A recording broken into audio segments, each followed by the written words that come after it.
Hello students, कैसे हैं आप सब। स्टूडेंट्स, आज की क्लास में मैं आपके सामने एक नया टॉपिक स्टार्ट कर रहा हूं। टॉपिक का नाम है जी hire purchase and instalment system. ठीक है जी। तो इस टॉपिक में हम जो पढ़ेंगे जी कि हायर परचेज क्या होता है और क्या इंस्टॉलमेंट सिस्टम होता है और दोनों में क्या डिफरेंस होता है, किस टाइप से अकाउंटिंग करनी है, किस टाइप के इससे इसके जो क्वेश्चंस हैं उनको सॉल्व करना है, किस टाइप से जो मल्टीपल चॉइस क्वेश्चन है उनका आंसर देना है। तो स्टार्ट करेंगे जी hire purchase and instalment system. तो इस टॉपिक में आगे बढ़ने से पहले मैं आपको सारा का सारा इसका ओवरव्यू दे देता हूं कि हायर परचेज क्या होता है, क्या इंस्टॉलमेंट सिस्टम होता है। हायर परचेज पे अगर आप कोई असेट परचेज करेंगे तो उसका किस टाइप से अकाउंटिंग ट्रीटमेंट करना है। ठीक है जी, चलिए जी स्टार्ट करेंगे। तो मेरा टॉपिक है आज की क्लास में hire purchase and instalment system.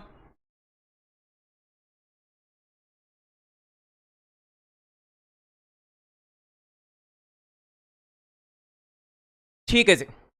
तो मेरा टॉपिक है hire purchase and instalment system. ध्यान से देखेंगे तो आपने पढ़ा है ना जी, बिजनेस में जो ट्रांजेक्शन्स होते हैं, बिजनेस के जो ट्रांजेक्शन होते हैं वो या तो होते हैं जी कैश में,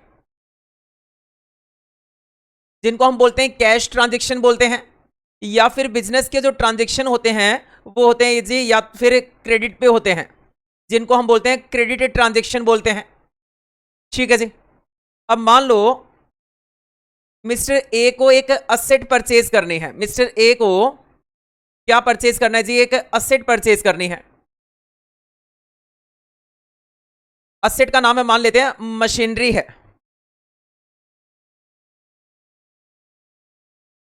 ठीक। तो इसके पास से दो ऑप्शन है। ये गया जी एक शोरूम में गया, जो मशीनरी का डीलर था, जो सेलर था, जो वेंडर था, उसके पास गया और कहता है मुझे ये वाली मशीन परचेज करनी है, तो ये कितने की मिलेगी। तो जो सेलर था उसने कहा सर ये 10 लाख रुपए की मशीन है। ठीक है जी। तो सेलर जो बता रहा है ना वो बता रहा है जी कैश प्राइस बता रहा है। सेलर ने कहा ये जो मशीन है ये कितने की है जी, ये 10 लाख रुपए की है। अगर आप अभी की अभी सारा पैसा दोगे तो ये मशीन कितने की है जी, 10 लाख रुपए की। अगर अभी के अभी सारा पैसा दे दोगे, लमसम पेमेंट करोगे। ठीक है जी। फिर हमने कहा नहीं, हमें हमें अभी सारा का सारा पैसा नहीं देना है। हमें क्या करना है जी, इस मशीन को फाइनेंस करवाना है। हम इस मशीन का पैसा इंस्टॉलमेंट में देने वाले हैं। कुछ पैसा मैं आपको अभी दे दूंगा और बाकी की आप मेरी इंस्टॉलमेंट बना दो। कहने का मतलब है वो मिस्टर ए इस मशीन को क्रेडिट पे परचेज करना चाहता है। ठीक है जी। तो उसने सेलर के सामने अपना ऑप्शन रख दिया कि मैं जी इस ऑप्शन के साथ जाऊंगा, मैं मशीन को क्रेडिट पे परचेज करना चाहता हूं, मैं मशीन को फाइनेंस करवाना चाहता हूं। तो सेलर ने बताया कि आप अगर लमसम इसको खरीदते हैं तो हम आपको दे देंगे जी 10 लाख रुपए की। लेकिन अगर आप कहते हैं ये 10 लाख रुपए इंस्टॉलमेंट में देंगे, कहने का मतलब है एक तो ऑप्शन है जी 10 लाख रुपए अभी दे दो, कैश प्राइस दे दो सारा का सारा एक साथ और मशीन ले आओ, और दूसरा ऑप्शन है 10 लाख रुपए प्लस कुछ इंटरेस्ट दे दो। ठीक है जी, और इंस्टॉलमेंट बनवा लो। तो मिस्टर ए ने कहा मैं इस मशीन को क्रेडिट पे खरीदना चाहूंगा। तो जो सेलर है उसने कहा 10 लाख तो जी है मशीन का कैश प्राइस, अगर आप अभी के अभी सारा पैसा दोगे तो आपको देना है 10 लाख। लेकिन अगर आप इसकी 4 इंस्टॉलमेंट बनवाते हैं तो आपको 2 लाख रुपए इंटरेस्ट का भी देना पड़ेगा। ठीक है जी, ये हो गया कैश प्राइस और ये हो गया जी इंटरेस्ट। तो जो मिस्टर ए है उसने कहा अभी की अभी मैं आपको दूंगा जी डाउन पेमेंट, मैं आपको 2 लाख रुपए दूंगा, बाकी आप मेरी किस्तें बना दो। तो वेंडर ने क्या किया, जो सेलर था उसने 4 इंस्टॉलमेंट बना दी। तो 4 इंस्टॉलमेंट बनाई जी 2.5 लाख रुपए की, 2.5 लाख रुपए की, 2.5 लाख रुपए की एंड 2.5 लाख रुपए की। तो बिजनेस में जो ट्रांजेक्शन होते हैं वो दो टाइप के होते हैं। एक तो होता है जी कैश ट्रांजेक्शन जिसमें सारा का सारा पैसा अभी दे दिया हमने, और एक होता है क्रेडिट कार्ड ट्रांजेक्शन जिसमें हमने गुड्स तो ले लिए, गुड्स का पोजीशन तो ले लिया, लेकिन पैसा हम देंगे जी इंस्टॉलमेंट में देंगे। ठीक, वो हो गया जी आपका क्रेडिट ट्रांजेक्शन। अब जब हमने पैसा इंस्टॉलमेंट पे दिया तो इंस्टॉलमेंट के भी दो सिस्टम है। कहने का मतलब क्रेडिट जो ट्रांजेक्शन है उसमें भी दो सिस्टम है। एक है जी आपका हायर परचेज बोलते हैं। हायर परचेज में भी गुड्स क्रेडिट पे परचेज किया जाता है और पेमेंट इंस्टॉलमेंट में करते हैं। तो क्रेडिट को भी मैंने दो पार्ट्स में डिवाइड किया। एक तो पार्ट हो गया जी हायर परचेज और दूसरा पार्ट हो गया जी instalment system.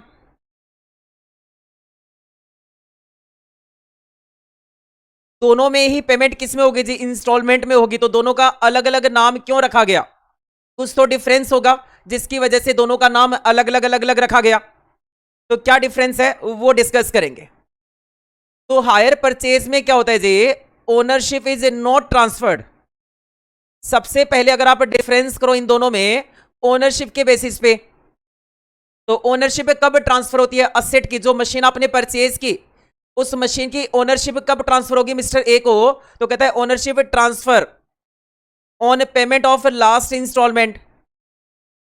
On payment of last instalment, कहता है जब मिस्टर ए लास्ट इंस्टॉलमेंट पे कर देगा तब हायर परचेज में ओनरशिप ट्रांसफर होगी मिस्टर ए को।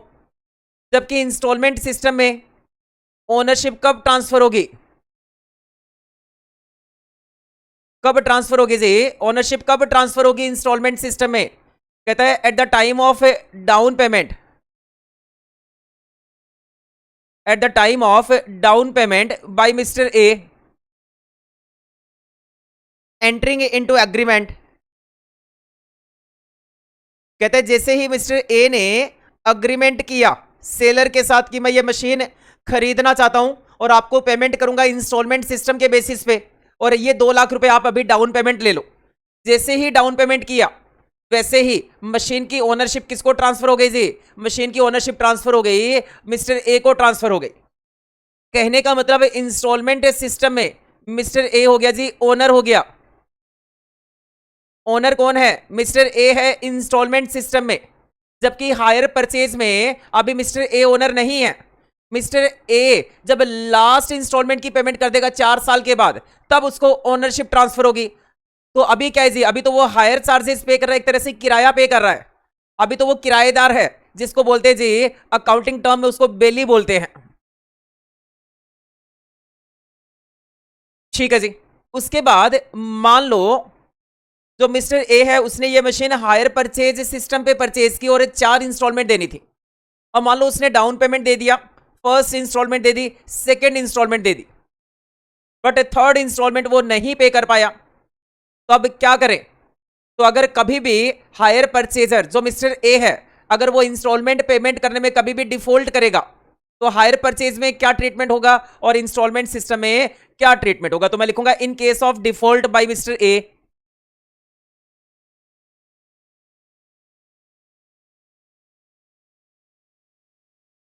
मिस्टर ए का मतलब है जी हायर परचेजर जब कोई डिफॉल्ट करेगा in payment of instalment, instalment की पेमेंट करने में,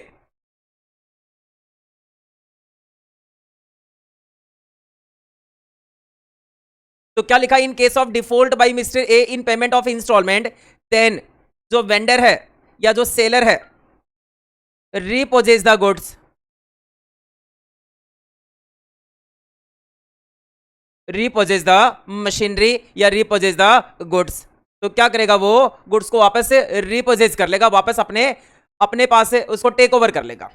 तो कहता है अगर हायर परचेजर को कोई भी इंस्टॉलमेंट पेमेंट करने में अगर डिफॉल्ट करेगा in case of default by mister A by hire purchaser in payment of instalment, तो सेलर क्या करेगा? जो मशीन थी, जो गुड्स थे, जो उसने इंस्टॉलमेंट पे बेचे थे, वो उनको वापस से रीपर्चेज कर लेगा। ठीक है जी। In this case, in this case कहने का मतलब इंस्टॉलमेंट सिस्टम में if default is made by mister A,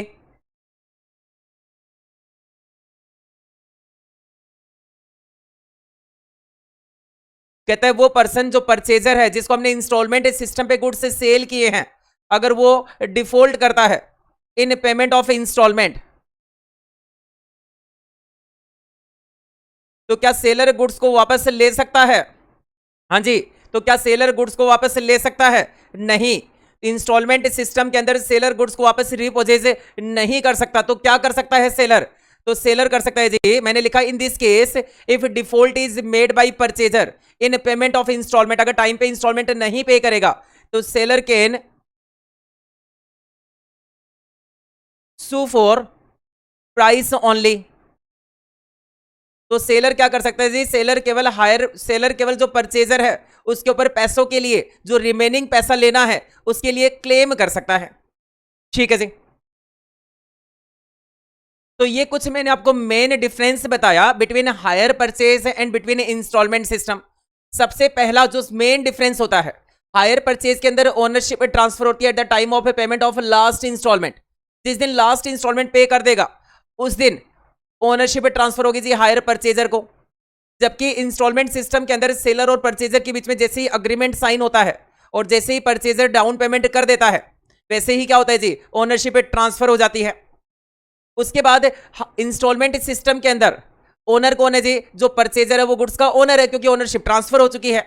जबकि हायर परचेज के अंदर क्या होता है जी, हायर परचेज के अंदर जिस दिन तक लास्ट इंस्टॉलमेंट नहीं पे करता परचेजर तब तक वो एज ए किराएदार की तरह उस एसेट को यूज करता है, जिसको बोलते हैं जी बेली बोलते हैं।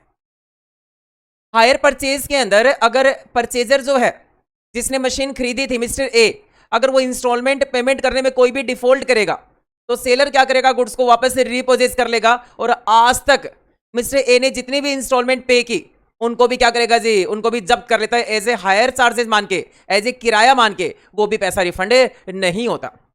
जबकि इंस्टॉलमेंट सिस्टम के अंदर अगर परचेजर कोई डिफॉल्ट करता है तो सेलर क्या करेगा, जो रिमेनिंग अमाउंट है ना उसकी रिकवरी के लिए केस फाइल कर सकता है, गुड्स को वापस रिपोजेस नहीं कर सकता। केवल जो रिमेनिंग अमाउंट है उसके लिए केस फाइल कर सकता है। उसके बाद आगे चलेंगे जी, उसके बाद बात करेंगे जी आगे कि अगर सेलर इंस्टॉलमेंट सिस्टम पे गुड्स बेचना चाहे तो उसको कौन सा ऑप्शन सेलेक्ट करना चाहे, उसको क्या हायर परचेज सिस्टम फॉलो करना चाहे या फिर उसको इंस्टॉलमेंट सिस्टम फॉलो करना चाहिए, उसको कौन सा सिस्टम फॉलो करना चाहिए। ठीक, तो हमें बताने हैं जी हायर परचेज अगर आप फॉलो करोगे तो क्या बेनिफिट है और अगर इंस्टॉलमेंट सिस्टम फॉलो करोगे तो क्या बेनिफिट और दोनों के क्या क्या नुकसान है। तो मैं आपको बता रहा हूं जी कौन सा सिस्टम फॉलो करना चाहिए। अगर गुड्स आप क्रेडिट पे बेच रहे हैं, गुड्स अगर इंस्टॉलमेंट में बेच रहे हैं तो कौन सा सिस्टम आपको फॉलो करना चाहिए। तो what option should the seller selected,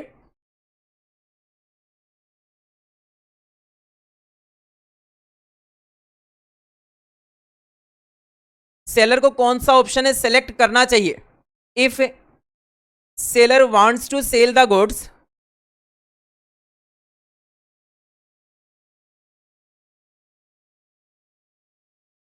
seller wants to sell the goods on installment basis। तो कहता है सेलर को कौन सा ऑप्शन सेलेक्ट करना चाहिए अगर सेलर इंस्टॉलमेंट बेसिस पे गुड्स को सेल करना चाहता है। तो सेलर के पास इंस्टॉलमेंट बेसिस के लिए दो ऑप्शन है।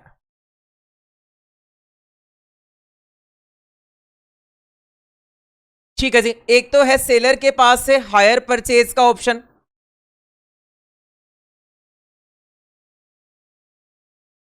और एक है जी सेलर के पास इंस्टॉलमेंट सिस्टम।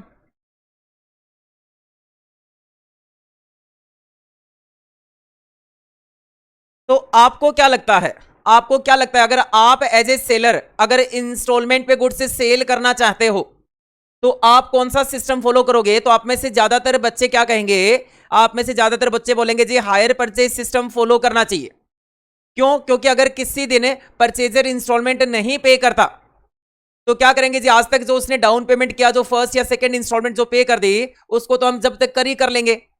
ठीक है जी, और क्या करेंगे, इसमें अपने को गुड्स को वापस लेने का राइट भी मिलता है। हायर परचेजर के अंदर अगर परचेजर कोई डिफॉल्ट करता है तो सेलर क्या कर सकता है जी, जो परचेजर के पास जो गुड्स रखा है उसको वापस रिपोजेस कर सकता है, वापस से अपने हक में ले सकता है। ठीक, तो चलो जी मैं हायर परचेज को एक्सप्लेन कर दूं। मान लो मिस्टर ए है, मान लो मिस्टर बी ले लेते हैं जी। मिस्टर बी है, उसने एक बिजनेस स्टार्ट किया इलेक्ट्रॉनिक गुड्स का।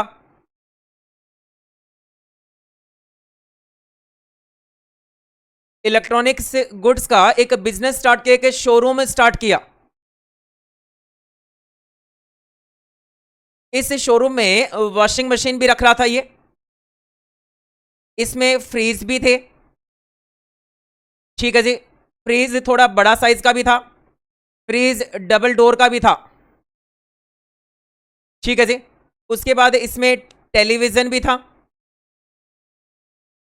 और इसमें बहुत सारे और भी आइटम थे। अब मान लो कोई कस्टमर है जिसका नाम है जी मिस्टर ए नाम है। मिस्टर ए को अब मान लो फ्रीज परचेज करना था, मिस्टर ए को खरीदना था जी, फ्रीज खरीदना था, और मिस्टर ए का बजट है 10,000 रुपए। अब मिस्टर ए गया जी मिस्टर बी के शोरूम में गया और कहा मुझे फ्रीज दिखाओ। तो मिस्टर बी ने मिस्टर ए से पूछा कितने तक का आपको फ्रीज चाहिए। तो मिस्टर ए ने कहा मुझे, मेरा बजट है जी 10,000 रुपए तक का बजट है, ठीक है जी।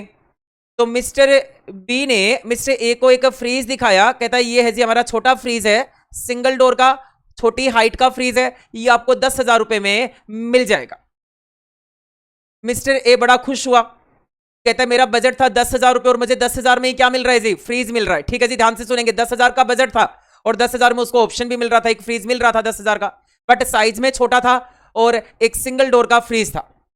लेकिन मिस्टर ए ने गलती क्या की, मिस्टर ए ने जब फ्रीज खरीदने गया तो अपनी वाइफ को साथ में ले गया, ठीक है जी। अब जो मिस्टर बी है बड़ा ही चालाक है, सेलर है जी वो, ठीक है, पूरा उसको मार्केटिंग का नॉलेज है। उसने उसकी वाइफ की तरफ देखा और उसकी वाइफ जो देख रही थी वो जी डबल डोर का जो फ्रीज है उसकी तरफ उसका ध्यान था।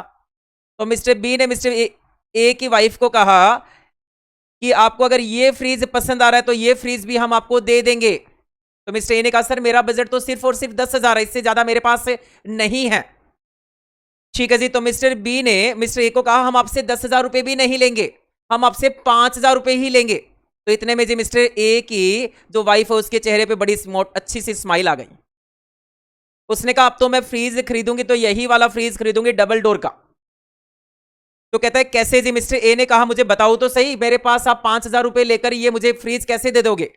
तो मिस्टर बी ने कहा ये फ्रीज है जी 2 लाख रुपए का, ये डबल डोर का फ्रीज है और आजकल यही वाला चल रहा है, इसमें सारी टेक्नोलॉजी है। तो कहता है वो सारी बात ठीक है, मुझे ये बताओ आप 5,000 रुपए लेकर मुझे ये फ्रीज कैसे दे दोगे। तो मिस्टर बी ने उसको बिठाया, एक टेबल और चेयर दी, कहता आप बैठिए मैं समझाता हूं। तो कहता है ये जो फ्रीज है जी, ये फ्रीज है 2 लाख रुपए का है, जिसमें से 5,000 रुपए तो मैं आपसे अभी ले लूंगा,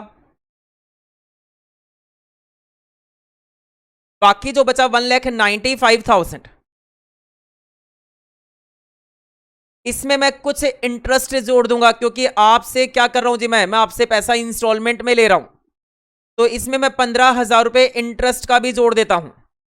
तो मैं आपसे लूंगा जी 2,10,000 रुपए की मैं आपकी इंस्टॉलमेंट बना दूंगा। ध्यान से सुनेंगे, 2 लाख का फ्रीज था, अगर आज की डेट में पेमेंट करते हैं, हमने 5,000 डाउन पेमेंट दे दिया, बचा जी 1,95,000। हमने कहा 5 इंस्टॉलमेंट बना दो, इसकी इसकी 5 इंस्टॉलमेंट बना दो। तो मिस्टर पी ने कैलकुलेटर लिया, कुछ कैलकुलेशन की और कहा कि 15,000 रुपए इंटरेस्ट लगेगा और मैं आपकी इसकी 5 इंस्टॉलमेंट बना दूंगा। तो मिस्टर ए भी खुश हो गया और उसकी वाइफ भी खुश हो गई और दोनों ने क्या किया, वो फ्रीज को खुशी खुशी घर ले आए। तो ये 5 इंस्टॉलमेंट बना दीजिए उसने, मिस्टर बी ने। अब मान लो इंस्टॉलमेंट पेमेंट करनी थी, क्वार्टरली पेमेंट करनी थी, ऐसे मान लेता हूं। तो 3 महीने के बाद मिस्टर बी पहुंचा जी, मिस्टर ए के पास पहुंचा और उसने मिस्टर बी ने मिस्टर ए से कहा सर कैसे हैं। 3 महीने के बाद मिस्टर बी मिस्टर ए के यहां पहुंचा 42,000 रुपीज लेने और मिस्टर बी ने मिस्टर ए से पूछा कैसे हैं। तो मिस्टर ए ने बड़े ही अचंभे से मिस्टर बी को देखा, सर आप कौन। तो मिस्टर बी ने कहा सर मैंने आपको 3 महीने पहले एक फ्रीज दिया था 2 लाख रुपए का, आपने डाउन पेमेंट किया 5,000 रुपए, 195 लेना था, आपने कहा मैं इंस्टॉलमेंट में पैसा दूंगा, तो 15,000 रुपए मैंने इंटरेस्ट के जोड़ दिए और आपकी मैंने इंस्टॉलमेंट बनाई 42,000 42,000 42 42 42। कहता हाँ हाँ मुझे याद आ गया, आपको 42,000 की इंस्टॉलमेंट पे करनी है। लेकिन मैं आपको इंस्टॉलमेंट पेमेंट नहीं कर पाऊंगा। ठीक है जी।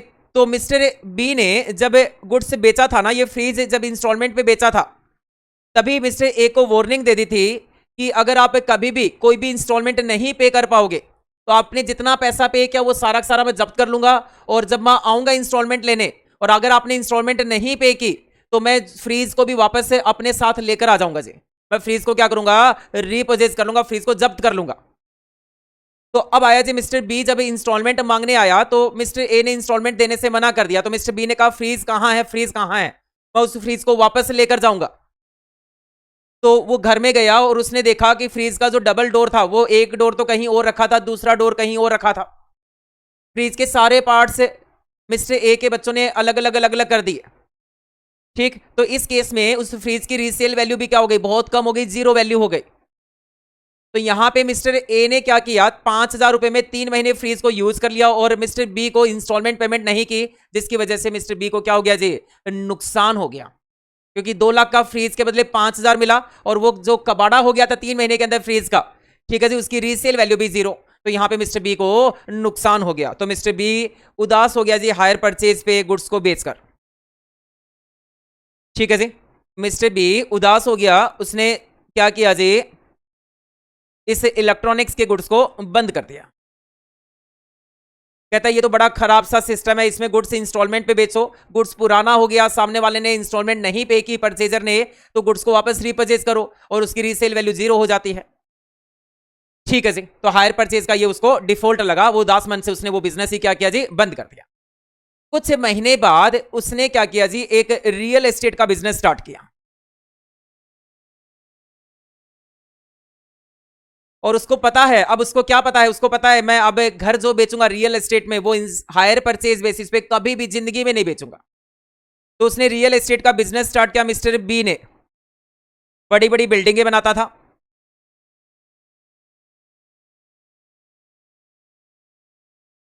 ठीक है जी, और एक जो फ्लोर था, मान लो ये एक जो फ्लोर है इसकी वैल्यू है जी 1 करोड़ रुपए। ये जो फ्लोर है इसकी एक की वैल्यू है जी 1 करोड़ रुपए। वो पहले धोखा खा चुका है हायर परचेज में। तो अब उसने डिसाइड किया अगर मैं इंस्टॉलमेंट पे घर बेचूंगा तो मैं बेचूंगा जी इंस्टॉलमेंट सिस्टम पे बेचूंगा, ना कि मैं हायर परचेज पे बेचूंगा। तो मिस्टर बी निकला जी घर खरीदने के, मिस्टर ए फिर से निकला। ये किसने स्टार्ट किया जी, ये बिजनेस है मिस्टर बी ने स्टार्ट किया। तो मिस्टर ए निकला एक दिन अपनी वाइफ के साथ और ये निकला जी घर खरीदने के लिए। और इसका जो बजट था वो बजट था जी, इसका बजट था 30 लाख रुपए का। कहता है 30 लाख रुपए लेकर जाऊंगा, आज ही सारी सारी पेमेंट कर दूंगा, 30 लाख का फ्लैट पसंद करूंगा और 30 लाख का घर खरीद के इंस्टॉलमेंट का कोई सिस्टम ही नहीं पालूंगा। ठीक है जी, ये पहुंचा घर देखने और अचानक ही फिर से यहीं पहुंच गया मिस्टर बी के ऑफिस पे। और मिस्टर बी इसको देखते ही पहचान गया, अरे मिस्टर ए आप तो वही हैं जिसको मैंने फ्रीज बेचा था और आपने फ्रीज को एकदम कबाड़ा कर दिया था। ठीक है जी, और उसको रीसेल करके मुझे उससे कुछ नहीं मिला, तो मैं बड़े उदास होकर मैंने अपना बिजनेस क्या किया, इलेक्ट्रॉनिक्स का बिजनेस बंद कर दिया। अब मैंने बड़ी मुश्किल से रियल एस्टेट का बिजनेस स्टार्ट किया है, लेकिन मैं गलती से भी अब ये जो घर है ये हायर परचेज सिस्टम पे नहीं बेचूंगा। ठीक है जी, तो मिस्टर ए ने कहा कोई बात नहीं, मेरा तो बजट 30 लाख रुपए का है, क्या 30 लाख में आपके पास कोई घर है तो मुझे दे दो, वरना आप मना कर दो। ठीक है जी, तो कहता है मेरे पास घर तो है, आप एक बार देख लीजिए, पैसा मैं बाद में बताता हूं। मिस्टर बी ने मिस्टर ए को ये घर दिखाया, साथ में इसकी वाइफ भी थी।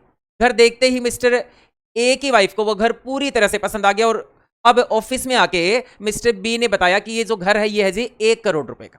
मिस्टर ए खड़ा हो गया, कहता हमें नहीं खरीदना, हमें नहीं खरीदना, हमारा तो बजट है जी 30 लाख रुपए का।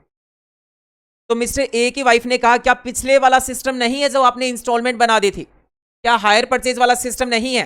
तो मिस्टर बी ने कहा हायर परचेज का सिस्टम नहीं है, बट मैं इंस्टॉलमेंट बना दूंगा और इस बार सिस्टम रहेगा जी इंस्टॉलमेंट सिस्टम रहेगा। तो कहता है ठीक है जी, कैसे बनेगा? तो कहता है ये घर जो है वो 1 करोड़ रुपए का है, आप दे रहे हैं जी डाउन पेमेंट दे रहे हैं कितना, 30 लाख रुपए, बाकी बचा जी 70 लाख रुपए आपसे मुझे बैलेंस से लेना रह गया। अब मैं आपके इंस्टॉलमेंट बना रहा हूं तो इसमें मैं कुछ आपसे इंटरेस्ट भी चार्ज करूंगा। ठीक है जी, तो इंटरेस्ट चार्ज किया फॉर एग्जाम्पल 5 लाख रुपए, कहता है आपसे अब मैं 75 लाख रुपीज लूंगा, बट इस बार मैं हायर परचेज सिस्टम फॉलो नहीं कर रहा हूं। ध्यान से सुनेंगे, अगर आपने इंस्टॉलमेंट नहीं पे की तो मैं आपसे घर जब्त नहीं करूंगा वापस, मैं क्या करूंगा जी, कोर्ट में जाऊंगा आपके ऊपर केस करने कि आपने मुझे पैसा नहीं दिया, तो फिर आप डर के मारे मुझे मेरा पैसा दे दोगे। तो मिस्टर ए ने कहा ठीक है जी, आप मुझे क्या करो 75 लाख रुपीज की 10 इंस्टॉलमेंट बना दो।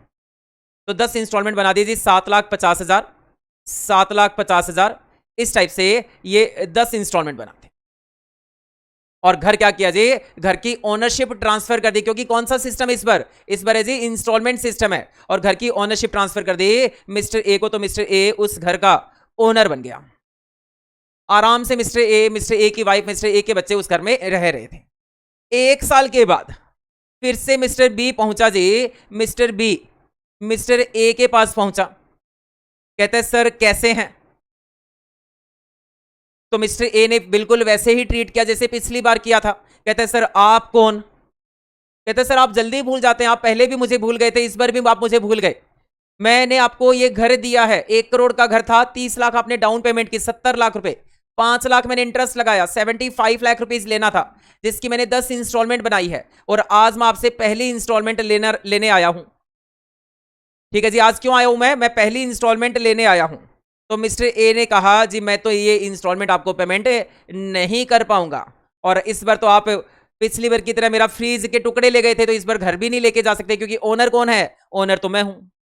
तो मिस्टर बी ने कहा मुझे घर वापस लेना भी नहीं है, क्योंकि आपने घर को बहुत पुराना कर दिया है। मैं तो क्या करूंगा जी, जो पैसा मुझे लेना है, रिकवरी जो करनी है आपसे, उसके लिए मैं आपके अगेंस्ट कोर्ट में जाऊंगा और आपके ऊपर केस फाइल करूंगा।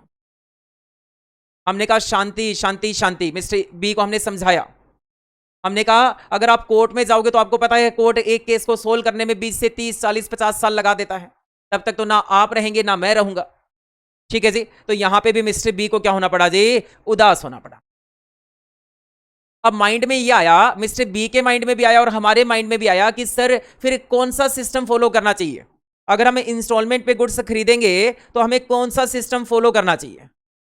ठीक, तो मैं लिख रहा हूं जी यहां पे इन केस ऑफ हायर परचेज, अगर आप हायर परचेज सिलेक्शन करते हैं, क्योंकि मेन तो हमें टॉपिक पढ़ना चाहिए हायर परचेज, तो in case of hire purchase अगर आप हायर परचेज का सिस्टम फॉलो करते हैं तो following condition should be fulfilled, तो following condition should be satisfied.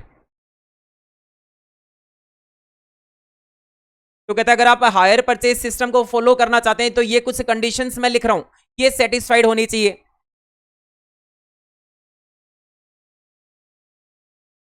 पहली कंडीशन ध्यान से देखेंगे जी, पहली कंडीशन है कि जो goods sold on higher purchase system, कि जो गुड्स आप हायर परचेज सिस्टम पे बेच रहे हो, जो आप सामने वाले को लोन दे रहे हो, जो आप इंस्टॉलमेंट बना रहे हो, ठीक, goods sold on higher purchase system, वो इंश्योर्ड होने चाहिए, should be insured,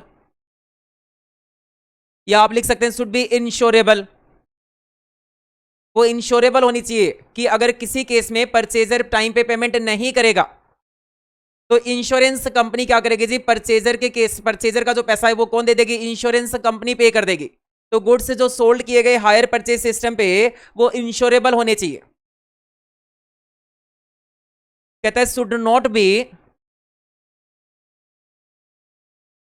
easily damaged, कहता है जो गुड्स आपने हायर परचेज पे सेल किए हैं वो ऐसे नहीं होने चाहिए कि वो जल्दी से जल्दी उनको डैमेज किया जा सके।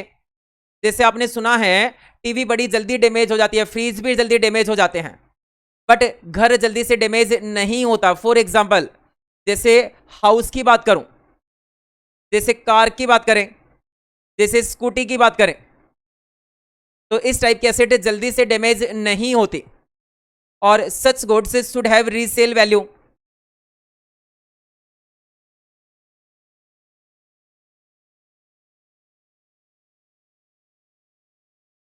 और कहते हैं जो गुड्स आप हायर परचेज पे बेच रहे हैं उनकी रीसेल वैल्यू भी होनी चाहिए।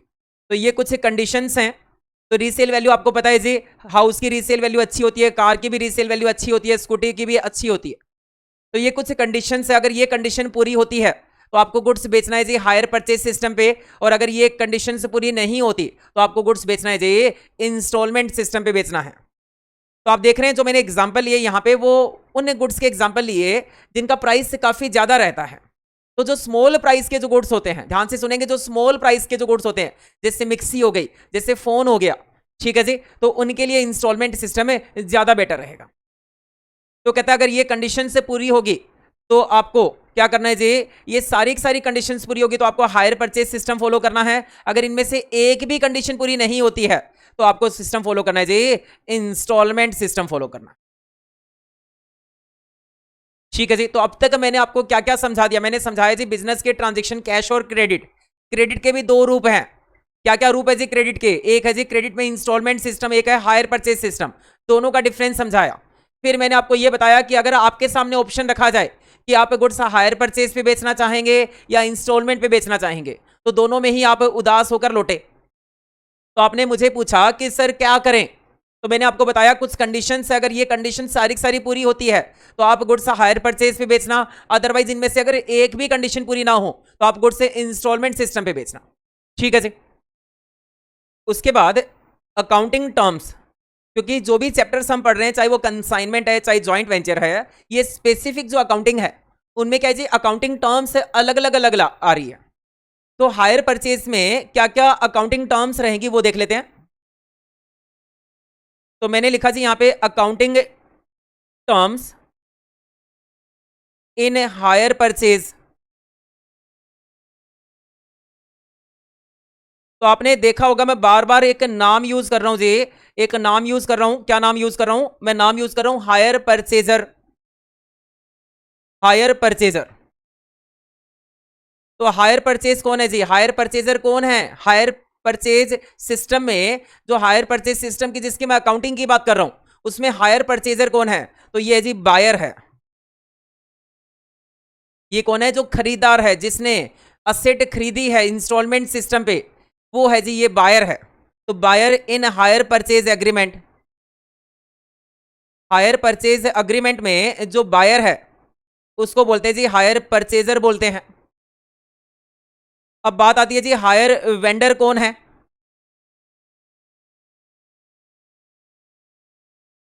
कौन है जी हायर वेंडर कौन है? तो जो सेलर है, जो सेलर है इन हायर परचेज अग्रीमेंट, वो कौन है जी? वो हायर वेंडर है। उसके बाद बात आती है जी कैश प्राइस की।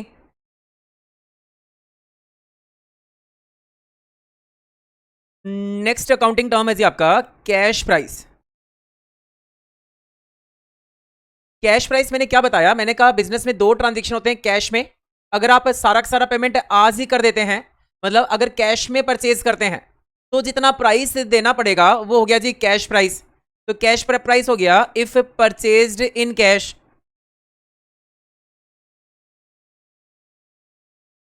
अगर आप कैश में परचेज करते हैं तो eight the time of purchase जो आपने पेमेंट किया, ठीक है जी, वो हो गया कैश प्राइस।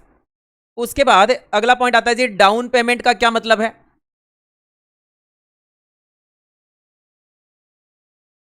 डाउन पेमेंट का मतलब होता है at the time of entering into hire purchase agreement, जो आप इनिशियल पेमेंट करते हैं।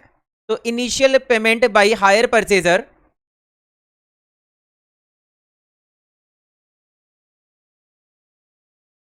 Initial payment by hire purchaser, hire purchaser at the time of,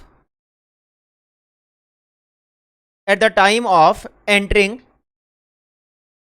at the time of entering into hire purchase agreement. तो कहता है hire purchase agreement में जब enter कर रहा था हायर परचेजर, तो उस टाइम पे जो इनिशियल, जो स्टार्टिंग में पेमेंट की, उसको हम बोलते हैं जी डाउन पेमेंट बोलते हैं। उसके बाद इंस्टॉलमेंट का मतलब क्या होता है जी? इंस्टॉलमेंट का मतलब होता है कैश प्राइस प्लस इंटरेस्ट।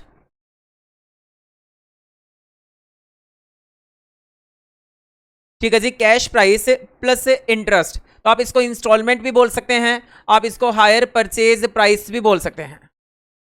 तो hire purchase price equal to cash price plus interest, ये होता है जी आपका हायर परचेज प्राइस होता है। तो ये कुछ टर्म्स हैं जिनको मैं यूज करूंगा अपना अकाउंटिंग इन हायर परचेज में। उसके बाद जब अकाउंटिंग करते हैं हायर परचेज में तो कितनी स्टेज होती है, सबसे पहले कैसे क्या इंटरेस्ट निकालना है, फिर जर्नल एंट्री करनी है, फिर अकाउंट्स मेंटेन करने हैं। ठीक है जी, तो मैंने लिखा यहां पे stages in hire purchase accounting.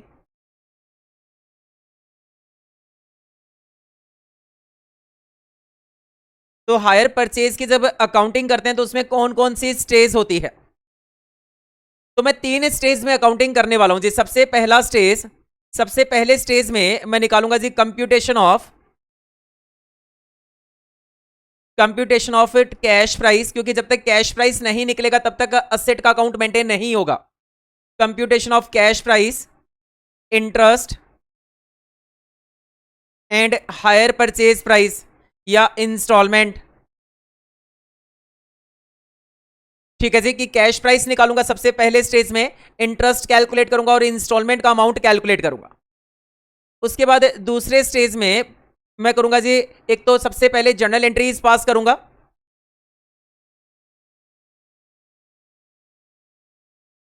तो मैं करूंगा जी दूसरे स्टेज में pass journal entries and prepare necessary accounts.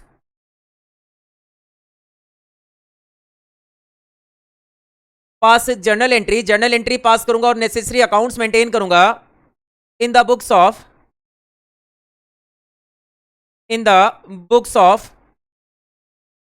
Higher purchaser and hire vendor. ठीक है जी, जर्नल एंट्रीज पास करूंगा और नेसेसरी अकाउंट्स मेंटेन करूंगा in the books of hire purchaser और हायर वेंडर। कब कब कहता है, when all instalment are paid on time, when all instalments are paid on time.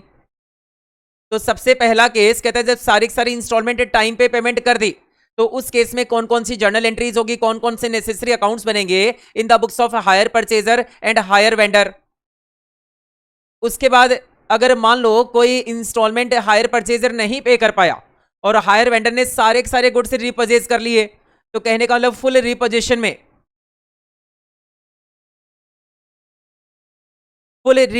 के केस में क्या एंट्रीज होगी, कैसे कैसे अकाउंट्स बनाने हैं। और तीसरा केस है जी पार्शियल रिपोजिशन, और पार्शियल रिपोजिशन के केस में किस टाइप से एंट्रीज करनी है और किस टाइप से अकाउंट्स बनाने हैं। तो इन 2 स्टेज के अंदर आप इनको 3 स्टेज भी बोल सकते हैं, इसको अलग से ले सकते हैं रिपोजिशन वाले टॉपिक को, अदरवाइज 2 स्टेज में बोलेंगे तब भी आपका काम हो जाएगा। तो स्टेज है जी हायर परचेज अकाउंटिंग में सबसे पहले आपको कैश प्राइस की, इंटरेस्ट की कैलकुलेशन करनी है, फिर आपको एंट्रीज पास करनी है और नेसेसरी अकाउंट्स बनाने हैं in the books of hire purchaser and in the books of hire vendor. ठीक है जी, तो सबसे पहला स्टेज मैं आपको समझाना स्टार्ट करूंगा। तो सबसे पहला जो स्टेज है, स्टेज 1, ये था जी आपका, ध्यान से देखेंगे। स्टेज 1 जो है वो है जी आपका computation of cash price, interest and instalment. ठीक है जी, अब जो स्टेज 1 है जिसमें कंप्यूटेशन करना अपने को cash price, interest and instalment, ठीक है जी, इसमें 6 केस बनते हैं। तो सबसे पहला जो केस है, केस 1, स्टेज 1 में सबसे पहला जो केस है कि पहला केस लिखेंगे जी, when cash price amount of instalment, when cash price, amount of installment and rate of interest are given,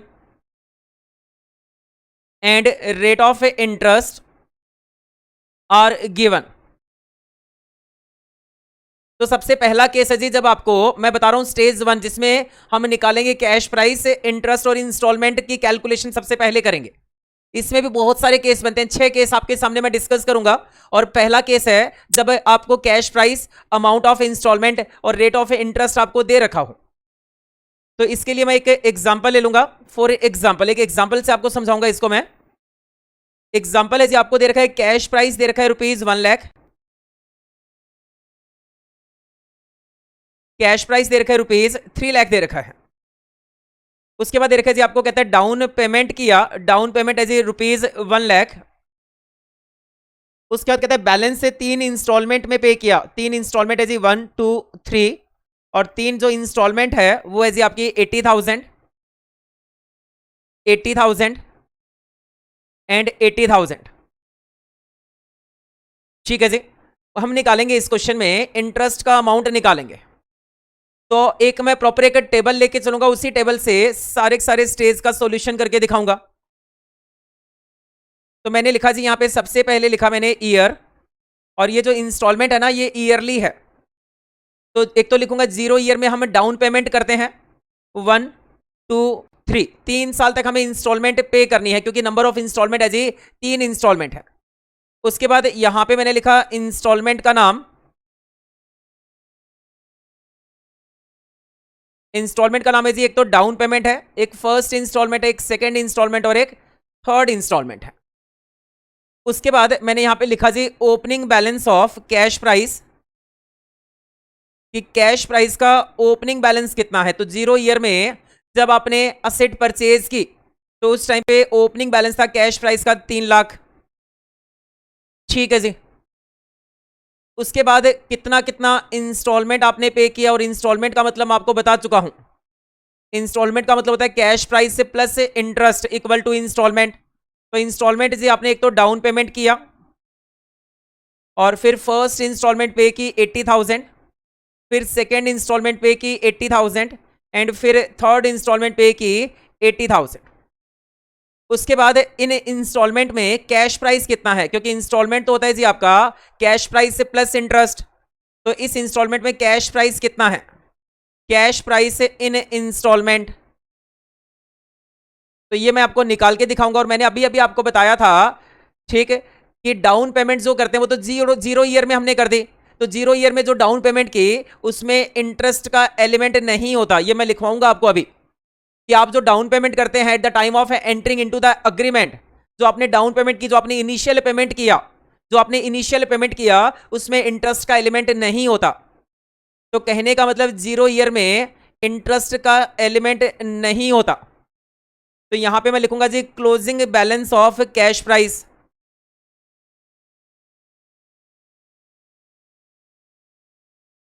ठीक है जी, करना स्टार्ट करेंगे। तो डाउन सबसे पहले था opening balance of cash price 3 lakh, आपने डाउन पेमेंट किया 1 लाख, जिसमें कैश प्राइस था 1 लाख, इंटरेस्ट था 0। तो कैश प्राइस में से कैश प्राइस माइनस किया तो क्लोजिंग बैलेंस आ गया जी कैश प्राइस का 2 लाख। यहां का क्लोजिंग, यहां का ओपनिंग। अब 2 लाख पे मैं इंटरेस्ट लगाऊंगा, और क्वेश्चन में रेट ऑफ इंटरेस्ट जो है वो है जी आपका 10% पर एनम। तो मैं इंटरेस्ट किस पे लगा रहा हूं ये भी ध्यान रखना, अभी अभी पॉइंट लिखवाऊंगा कि interest is charge on opening outstanding cash price.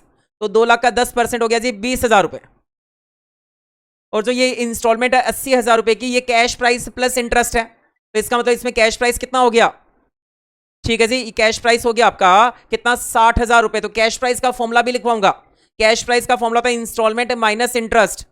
तो क्लोजिंग बैलेंस निकालो जी, closing balance of cash price हो गया, कैश प्राइस में से कैश प्राइस माइनस किया 2 लाख माइनस 60,000, तो ये आ गया जी 1,40,000। यहां का क्लोजिंग, यहां का ओपनिंग, 140 का 10% 14,000 मीन्स 80,000 की इंस्टॉलमेंट में 14,000 इंटरेस्ट है। तो ये आ गया जी 66,000 आपका आ गया कैश प्राइस। तो 140 में से कैश प्राइस माइनस किया तो ये आ गया जी 74,000। 74,000 लास्ट इंस्टॉलमेंट में आपको इंटरेस्ट नहीं कैलकुलेट करना होता, दोनों का डिफरेंस जो होगा, ठीक है जी, वो आपका इंटरेस्ट का अमाउंट हो जाएगा, वो आ गया जी आपका 6,000 रुपए। और आपने 80 में से 6 माइनस किया तो कैश प्राइस आ गया 74, और ये फाइनल सेटलमेंट हो गया। तो मैंने आपको दिखाया जी किस टाइप से हम कैश प्राइस का कॉल निकालते हैं, किस टाइप से हमें इंटरेस्ट निकालते हैं। इंस्टॉलमेंट तो इस केस में आपको दे रखा था। तो इस क्वेश्चन को करने के बाद कुछ पॉइंट हमने सीखे। हमने सीखा जी सबसे पहला पॉइंट, कुछ इंपॉर्टेंट पॉइंट सीखे जो सारे क्वेश्चंस में अप्लाई होने वाले हैं, कि there is no interest element there is no interest element in down payment, कि डाउन पेमेंट में कोई भी इंटरेस्ट का एलिमेंट नहीं होता। उसके बाद इंटरेस्ट हमें किस अमाउंट पे लगा रहे थे, तो इंटरेस्ट इज कैलकुलेटेड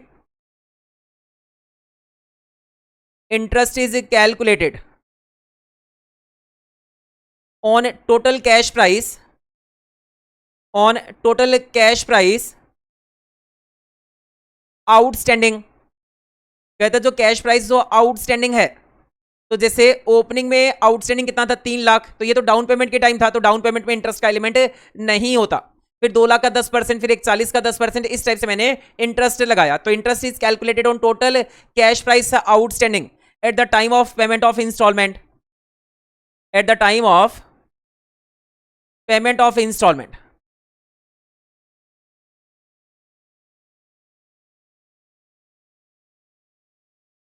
उसके बाद नेक्स्ट जो इंपॉर्टेंट पॉइंट आया कि जो इंस्टॉलमेंट का अमाउंट है वो कैसे आया, वो आया जी कैश प्राइस से इन इंस्टॉलमेंट प्लस इंटरेस्ट। तो इंस्टॉलमेंट कैसे निकला,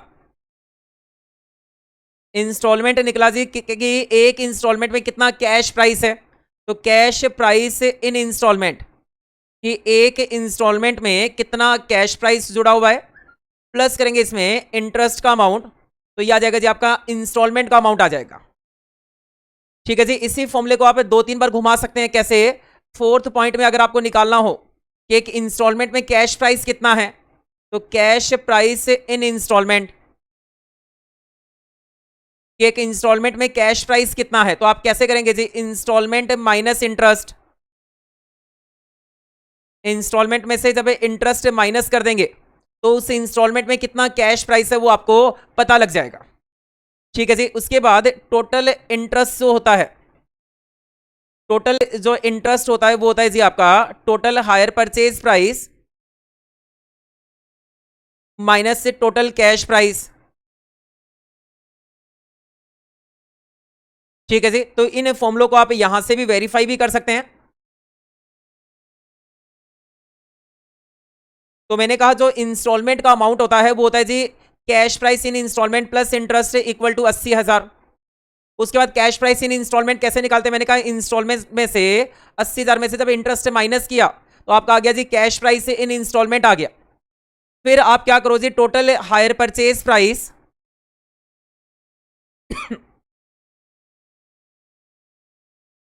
इसमें से माइनस करो, टोटल कैश प्राइस माइनस करेंगे, ये आ गया जी 3 लाख रुपए। तो total hire purchase price minus total cash price equal to interest, तो इंटरेस्ट कितना आ गया जी 40,000 रुपए आ गया। ठीक है जी, तो ये था आपका केस 1 जिसमें आपको टोटल कैश प्राइस दे रखा था, इंस्टॉलमेंट दे रखा था एंड रेट ऑफ इंटरेस्ट भी दे रखा था। तो आप इस एग्जांपल को समझेंगे और इसको नोट करेंगे।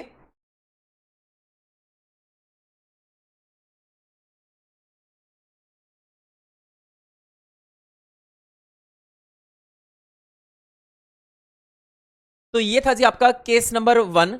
अब मैं आपके सामने डिस्कस करूंगा जी case number 2।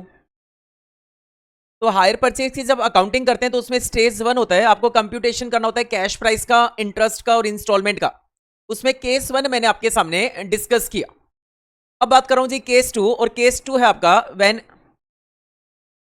Cash price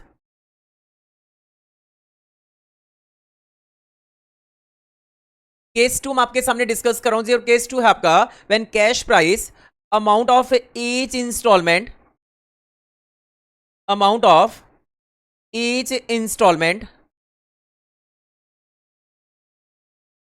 and rate of interest are given and rate of interest. कहते हैं क्वेश्चन में आपको टोटल कैश प्राइस दे रखा है कि आपने असेट कितनी कैश प्राइस की खरीदी, ठीक, उसमें अमाउंट ऑफ ईच इंस्टॉलमेंट दे रखा है, लेकिन इंस्टॉलमेंट में इस बार इंटरेस्ट नहीं जुड़ा हुआ।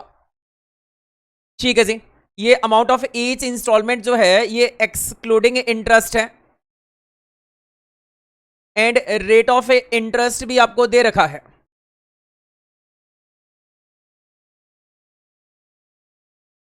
ठीक है जी, तो इसका एक एग्जांपल लिखूंगा और उसको हम डिस्कस करेंगे तो एग्जाम्पल है जी cash price of asset. Cash price जो है असेट का वो दे रखा है जी आपको 1,00,000 रुपीज। उसके बाद दे रखा है डाउन पेमेंट की आपने 10,000 रुपए, और जो इंस्टॉलमेंट दे रखी है फर्स्ट सेकंड थर्ड, और जो ये इंस्टॉलमेंट दे रखी है ये एक्सक्लूडिंग इंटरेस्ट दे रखी है। अब हमें कैसे पता लगा ये एक्सक्लूडिंग इंटरेस्ट है? तो क्वेश्चन में इंस्टॉलमेंट का अमाउंट है जी 30 30 30, और जब हमने डाउन पेमेंट और इंस्टॉलमेंट का टोटल किया तो यह है जी इक्वल टू कैश प्राइस 1,00,000। ठीक है जी, इसका मतलब इसमें इन इंस्टॉलमेंट में इंटरेस्ट नहीं जुड़ा हुआ, तो हमें निकालना है जी इंटरेस्ट का अमाउंट निकालना है, इंस्टॉलमेंट का अमाउंट निकालना है। तो अभी अभी जो मैंने आपके सामने टेबल बनाई थी बिल्कुल वैसे ही सॉल्व करूंगा। मैंने लिखा जी ईयर 0 में डाउन पेमेंट किया 1 2 एंड 3। उसके बाद लिखा जी मैंने यहाँ पे इंस्टॉलमेंट, और इंस्टॉलमेंट दे रखिए जी आपको डाउन पेमेंट के नाम से, first instalment, second instalment and third instalment. उसके बाद यहां पे मैंने लिखा जी जैसे पिछली टेबल में लिखा था opening balance of cash price, और कैश प्राइस का ओपनिंग बैलेंस है, कैश प्राइस असेट का है जी 1,00,000 रुपए। उसके बाद मैंने यहां पे लिखा जी इंस्टॉलमेंट का अमाउंट, और ये जो इंस्टॉलमेंट का अमाउंट है ये होता है कैश प्राइस प्लस इंटरेस्ट, तो ये अभी मेरे पास नहीं है। उसके बाद अगला जो कॉलम होता है वो होता है जी कैश प्राइस इन इंस्टॉलमेंट, कि जो इंस्टॉलमेंट है उसमें कैश प्राइस कितना है, ये होता है जी एक्सक्लूडिंग इंटरेस्ट होता है ये वाला कैश प्राइस। तो ये हो गया जी आपका 10,000 डाउन पेमेंट है। उसके बाद 3 इंस्टॉलमेंट दे रखी है जो एक्सक्लूडिंग इंटरेस्ट है 30,000 30,000 एंड 30,000। उसके बाद अगला कॉलम होता है जी आपका इंटरेस्ट का, और इंटरेस्ट का रेट है जी इस क्वेश्चन में 10%। ठीक है जी, तो यहां पे मैं लिखूंगा closing balance of cash price. तो सबसे पहले डाउन पेमेंट किया, ओपनिंग बैलेंस था कैश प्राइस का 1,00,000, और डाउन पेमेंट में इंटरेस्ट का एलिमेंट नहीं होता, तो जितना कैश प्राइस था इंस्टॉलमेंट में उतना ही इंस्टॉलमेंट अमाउंट हो गया। तो क्लोजिंग बैलेंस आ गया जी 90,000। तो क्लोजिंग को लिखा मैंने ओपनिंग में 90,000। ठीक, और इंटरेस्ट जो लगाते हैं आउटस्टैंडिंग बैलेंस पे लगाते हैं, और आउटस्टैंडिंग बैलेंस है जी 90,000। 90,000 का 10% हो गया 9,000। तो इंस्टॉलमेंट का अमाउंट बना cash price plus interest 39,000। Opening balance of cash price था 90, उसमें से कैश प्राइस पे कर दिया हमने फर्स्ट इंस्टॉलमेंट का 30,000, तो क्लोजिंग बैलेंस आ गया जी 60,000। ये लिखा जी मैंने 60,000, 10% इंटरेस्ट लगाया 6,000, तो इंस्टॉलमेंट का अमाउंट हो गया with interest 36,000। Opening balance of cash price में से माइनस किया कैश प्राइस, तो ये आ गया जी closing balance of cash price, और इसको लिखा मैंने थर्ड ईयर में ओपनिंग बैलेंस कितना 30,000। At the time of payment outstanding balance था कैश प्राइस का 30,000, उस पर 10% इंटरेस्ट लगाया 3,000, तो इंस्टॉलमेंट का अमाउंट बना जी 33,000। ठीक है जी, तो क्लोजिंग बैलेंस आ गया 0 आ गया।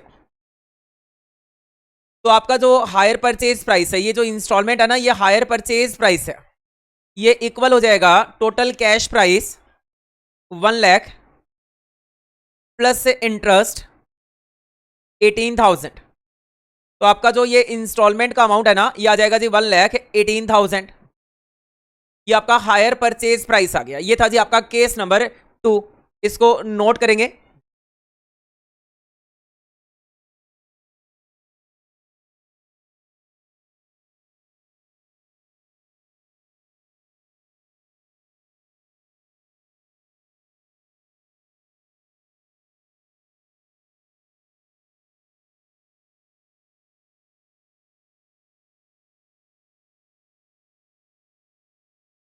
उसके बाद चलेंगे जी थर्ड केस पे।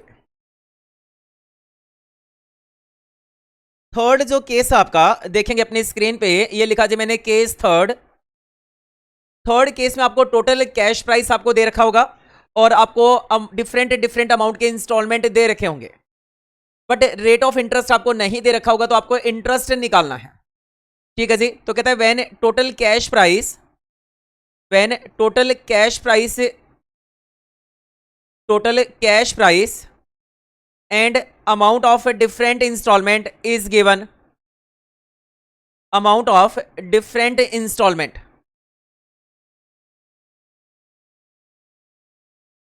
अमाउंट ऑफ डिफरेंट इंस्टॉलमेंट वो तो दे रखा होगा, बट आपको रेट ऑफ इंटरेस्ट नहीं दे रखा, बट रेट ऑफ इंटरेस्ट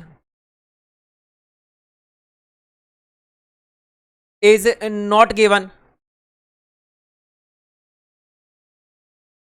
ठीक है जी। तो एक एग्जांपल से समझाऊंगा, जितने भी केस समझाऊंगा सब में एक एक एग्जांपल लेके समझाऊंगा। तो फॉर एग्जांपल आपको दे रखे है जी कि cash price of asset 5 lakh,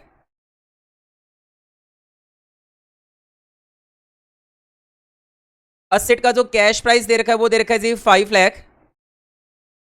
उसके बाद दे रखा है जी आपको, कहता है डाउन पेमेंट किया जी, ये डाउन पेमेंट कितना, 2 लाख रुपए। ठीक है जी। उसके बाद कहते हैं 4 इंस्टॉलमेंट है और इंस्टॉलमेंट का अमाउंट है जी 90,000, 90,000, 90,000 एंड 90,000। तो आपको निकालना है जी इंटरेस्ट का अमाउंट निकाल के दिखाना, और हम टेबल भी बना के दिखा देंगे साथ साथ। तो इस क्वेश्चन में अगर मैं बात करूं तो टोटल जो हायर परचेज प्राइस है, टोटल हायर परचेज प्राइस हो गया जी डाउन पेमेंट प्लस 4 इंस्टॉलमेंट, ये हो गया जी आपका 5,60,000 रुपए। और टोटल जो आपका कैश प्राइस दे रखा है वो आपका दे रखा है जी 5 लाख रुपए। तो आपको ये तो पता लग गया कि टोटल में इंटरेस्ट कितना है, क्योंकि मैंने आपको पहले भी बता दिया है। क्या बताया था कि total interest equal to total hire purchase price minus total cash price. अब मुझे ये तो पता लग गया कि टोटल जो इंटरेस्ट का अमाउंट है, टोटल इंटरेस्ट है जी 60,000 रुपए। टोटल जो इंटरेस्ट का अमाउंट है वो है जी आपका 60,000 रुपए इंटरेस्ट का अमाउंट है। ठीक है जी। लेकिन अब 60,000 तो टोटल इंटरेस्ट है, अब इस इंस्टॉलमेंट में कितना, इसमें कितना, इसमें कितना, इसमें कितना, ये कैसे निकालेंगे? तो ये जो 60,000 इंटरेस्ट का अमाउंट है इसको हमें डिवाइड कर देंगे, एक रेशियो में डिवाइड करेंगे। और रेशियो कौन सा होगा जी आपका, तो total interest is divided into,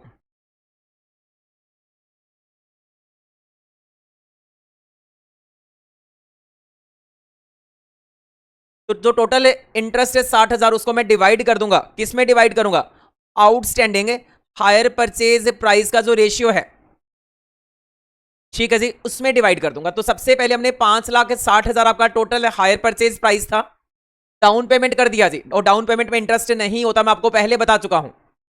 तो डाउन पेमेंट करने के बाद आपका जो आउटस्टैंडिंग हायर परचेज प्राइस है, ठीक है जी, डाउन पेमेंट करने के बाद 5,60,000 में से आपने 2 लाख डाउन पेमेंट कर दिया, तो आपका बचा जी आउटस्टैंडिंग हायर परचेज प्राइस बचा 3,60,000।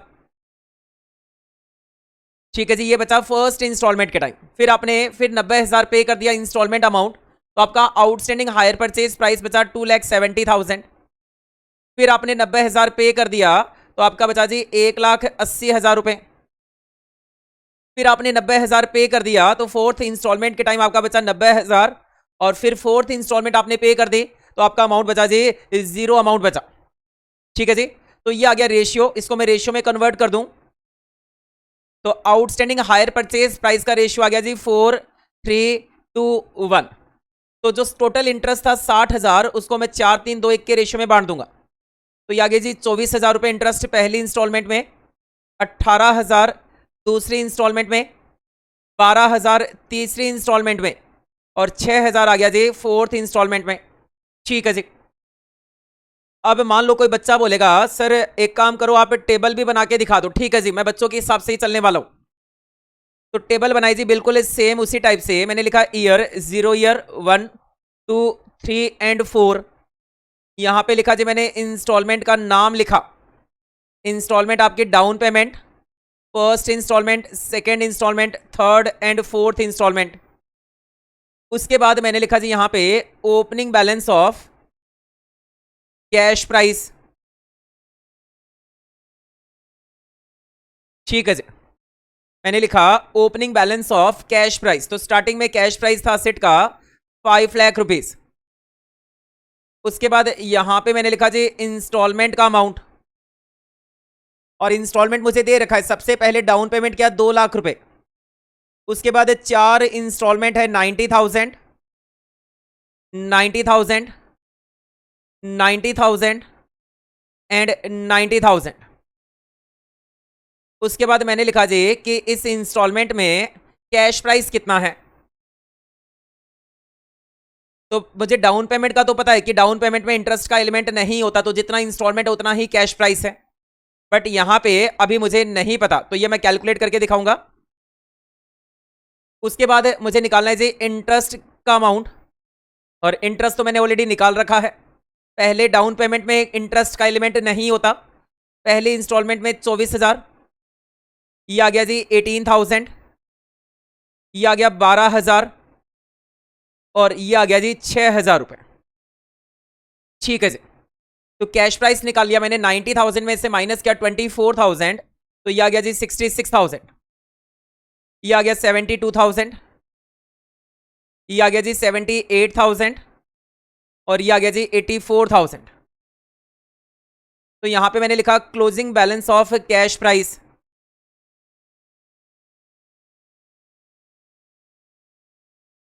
तो कैश प्राइस 5 लाख था, डाउन पेमेंट किया 2 लाख रुपए जिसमें इंटरेस्ट का एलिमेंट नहीं होता, तो क्लोजिंग बैलेंस आ गया जी 3 लाख रुपए।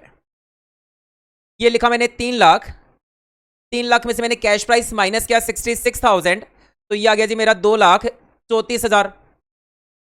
ये लिखा जी मैंने 2,34,000, 2,34,000 में से मैं माइनस करूंगा जी 72,000, तो 2,34,000 में से मैंने माइनस किया 72,000, तो ये आया जी मेरा 1,62,000।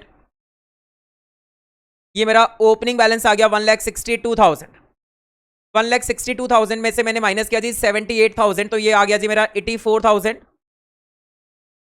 ठीक है जी, और ये ओपनिंग लिखा 84, और फोर्थ इंस्टॉलमेंट मैंने पे की 84 की, तो ये आ गया क्लोजिंग 0। तो टोटल जो हायर परचेज प्राइस आपका 5,60,000, ये आपका इक्वल होगा जी टोटल कैश प्राइस 5 लाख, और प्लस करेंगे इसमें टोटल इंटरेस्ट, और इंटरेस्ट कितना था जी टोटल 60,000 रुपए। तो ये थर्ड केस था जिसमें आपको टोटल हायर परचेज प्राइस दे रखा था, इंस्टॉलमेंट दे रखा था, और आपको टोटल कैश प्राइस दे रखा था, बट रेट ऑफ इंटरेस्ट आपको नहीं दे रखा था। ठीक है जी, इसको नोट करेंगे।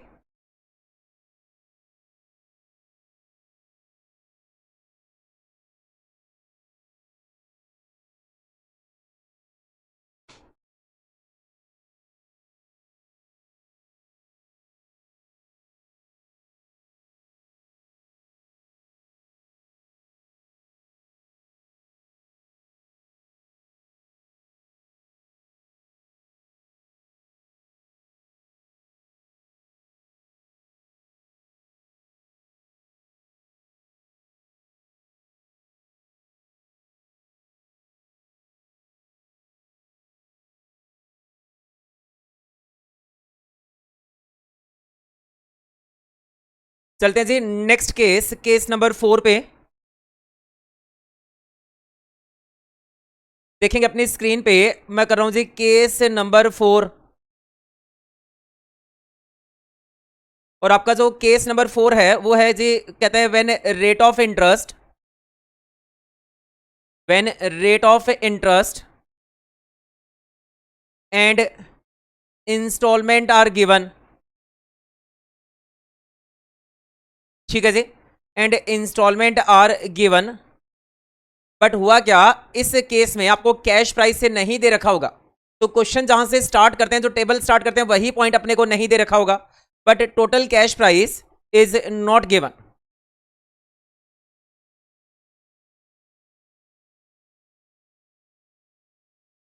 बट टोटल कैश प्राइस आपको नहीं दे रखा होगा। ठीक है जी, इसको बोलते हैं, ये जो मेथड होता है इसका एक नाम होता है, इसको बोलते हैं वर्किंग बैकवर्ड मेथड। मतलब आपको जो कैलकुलेशन स्टार्ट करनी है वो लास्ट से स्टार्ट करनी है। कैसे जी, देखेंगे। इसमें टेबल भी थोड़ी बड़ी होने वाली है, एक एग्जांपल लिख लूं पहले। मैंने लिखा जी फॉर एग्जांपल आपको देखा आपने डाउन पेमेंट किया, ये क्या जी 1,20,000 रुपए का, first instalment, second instalment and third instalment. First instalment का जो अमाउंट दे रखा है वो है जी आपका 1 लाख, सेकेंड इंस्टॉलमेंट का अमाउंट है 90,000 एंड थर्ड इंस्टॉलमेंट का अमाउंट है जी 77,000। और क्वेश्चन में रेट ऑफ इंटरेस्ट तो गिवन है ना, ये आपका 10% पर एनम। ठीक है जी, फिर से टेबल बनाएंगे और टेबल है ना इस बार थोड़ा खुला खुला खुला खुला बनाएंगे। तो सबसे पहले लिखा जी मैंने यहाँ पे ईयर लिखा, ये लिखा जी मैंने 0 ईयर। क्वेश्चन नोट कर लेंगे, मैं यहाँ पे सॉल्यूशन करूंगा, थोड़ा एक एक लाइन छोड़ के फिर सॉल्यूशन करूंगा। 0 year, 1 year, 2 year and 3 year. उसके बाद मैंने लिखा जी यहाँ पे इंस्टॉलमेंट, उसके बाद मैंने लिखा जी यहाँ पे इंस्टॉलमेंट, और इंस्टॉलमेंट के जो नाम है वो आपका down payment, first instalment, second instalment and third instalment. उसके बाद आ जाएंगे जी इंस्टॉलमेंट के बाद मैं लिखूंगा opening balance of cash price. ठीक है जी, तो ये अभी मुझे नहीं पता है। उसके बाद मैं लिखूंगा जी इंस्टॉलमेंट,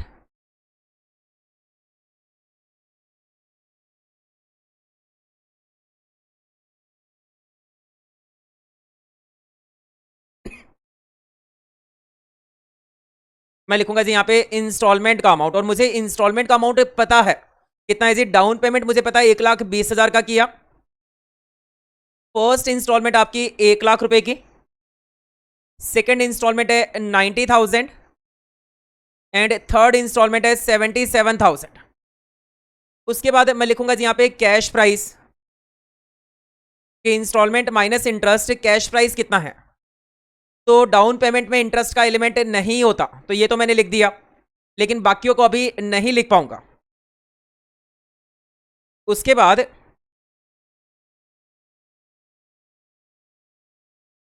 मैंने लिखा जी यहाँ पे इंटरेस्ट, और इंटरेस्ट लिखने के बाद यहां तो इंटरेस्ट का एलिमेंट होगा नहीं, और मैं लिखूंगा जी यहाँ पे closing balance of cash price.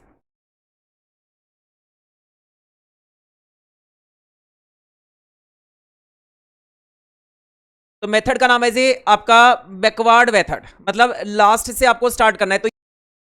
तो जो ये 77,000 अमाउंट है जी आपका थर्ड इंस्टॉलमेंट का, और ये जो इंस्टॉलमेंट का कॉलम होता है ये इंक्लूडिंग इंटरेस्ट होता है। तो ये जो 77,000 है इसमें इंटरेस्ट जुड़ा हुआ है, और हमारे मेथड का नाम है जी वर्किंग बैकवर्ड मेथड। मींस हमें जो स्टार्ट करना है इस क्वेश्चन को वो लास्ट से स्टार्ट करना है। तो ये 77,000 के अमाउंट में इंटरेस्ट जुड़ा हुआ है। ठीक है जी, कहने का मतलब अगर रेट ऑफ इंटरेस्ट 10% है और अगर आपने 100 रुपए कहीं लगाए तो 100 में इंटरेस्ट जोड़ने के बाद कितना हो गया जी 110 रुपए हो गया। तो कहने का मतलब ये जो 77,000 है ये 110 पे है, तो इसमें इंटरेस्ट का अमाउंट कितना वो निकाल लेंगे, तो वो आ गया जी इंटरेस्ट का अमाउंट आ गया आपका 7,000 रुपीज। तो 77,000 इंस्टॉलमेंट का अमाउंट उसमें इंटरेस्ट मैंने माइनस किया, तो ये आ गया जी कैश प्राइस आ गया 70,000। और थर्ड इंस्टॉलमेंट की बात कर रहा हूं तो यहां पे ओपनिंग बैलेंस आ गया जी, opening balance of cash price. Third instalment में opening balance of cash price आ गया 70,000 रुपए। ठीक है जी, उसके बाद थर्ड इंस्टॉलमेंट का ओपनिंग बैलेंस सेकेंड इंस्टॉलमेंट का होता है जी आपका क्लोजिंग बैलेंस। अब मैं निकालूंगा जी सेकेंड इंस्टॉलमेंट में कितना इंटरेस्ट जुड़ा हुआ है। तो सेकेंड इंस्टॉलमेंट के टाइम टोटल आउटस्टैंडिंग कितना था, तो एक तो 90,000 ये वाला आउटस्टैंडिंग है, एक 70,000 ये भी तो आउटस्टैंडिंग था। तो टोटल आउटस्टैंडिंग था जी यहां पे 1,60,000 रुपए, और 1,60,000 रुपए में इंटरेस्ट जुड़ा हुआ है। तो मैं करूंगा जी 10/110। तो मैंने क्या 1,60,000 और मल्टीप्लाई किया 10 से और डिवाइड किया जी 110 से, तो ये आ गया मेरा 14,545। तो इंटरेस्ट आ गया जी 14,545। ये सेकंड इंस्टॉलमेंट का इंटरेस्ट आ गया जो 90,000 में जुड़ा हुआ है। तो इसका मतलब 90,000 में कैश प्राइस कितना है, तो 90,000 में से इंटरेस्ट माइनस किया, तो माइनस किया जी, तो कैश प्राइस आ गया 75,455। ठीक है जी, तो ये तो कैश प्राइस जो आया 75,455, ये तो जी आपका सेकेंड इंस्टॉलमेंट का है। तो सेकंड इंस्टॉलमेंट के स्टार्टिंग में टोटल कैश प्राइस कितना था, तो ये था जी 70,000 थर्ड इंस्टॉलमेंट का और 75,455 सेकंड इंस्टॉलमेंट का। तो टोटल था जी opening balance of cash price था 1,45,455। सेकंड का ओपनिंग, फर्स्ट का हो गया जी आपका क्लोजिंग बैलेंस।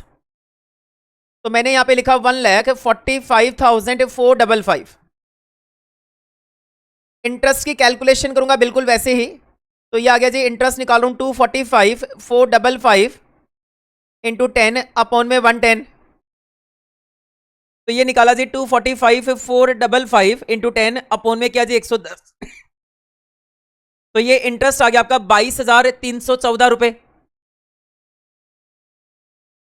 तो 1,00,000 का जो इंस्टॉलमेंट का अमाउंट है उसमें 22,314 रुपए इंटरेस्ट है। तो कैश प्राइस आ गया जी 77,686। ठीक है जी। तो यहां पे फर्स्ट इंस्टॉलमेंट के टाइम में opening balance of cash price आ जाएगा दिस प्लस दिस। तो 145,455 में मैंने जोड़ा जी आपका 77,686, तो ये आ गया 2,23,141। तो फर्स्ट का ओपनिंग, 0 ईयर का क्लोजिंग, तो 2,23,141। और डाउन पेमेंट में इंटरेस्ट एलिमेंट नहीं होता तो 1,20,000 मैं इसमें प्लस कर दूंगा। तो ये आ गया जी 343,141, ये कैश प्राइस आ जाएगा। तो opening balance of cash price आ गया जी 343,141 और इस क्वेश्चन में आपको कैश प्राइस ही निकालना था। तो ये आ गया 343,141 आ गया जी। तो आप इंस्टॉलमेंट का टोटल करेंगे तो ये आ गया जी आपका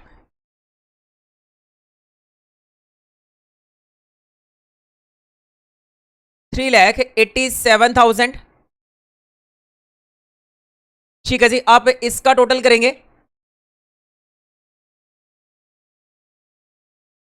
तो कैश प्राइस का टोटल किया जी 1,20,000 प्लस किया 77,686 प्लस किया 75,455 प्लस किया 70,000 रुपए। तो ये आया जी आपका 343,141। ये उतना ही आएगा जितना आपने ये अमाउंट निकाला है। और 343,141 को माइनस किया मैंने 3,87,000 में से, तो आपका इंटरेस्ट का अमाउंट आ जाएगा जी। तो इंटरेस्ट आएगा आपका 43,859। दोनों तरीके से निकाल लो, एक तो माइनस करके निकाल लो, फिर इंटरेस्ट का टोटल भी कर लो।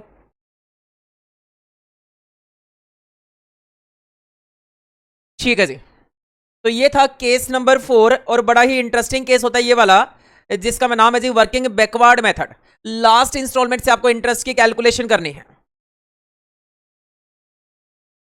ठीक है जी, इसको आप समझेंगे और इसको नोट करेंगे।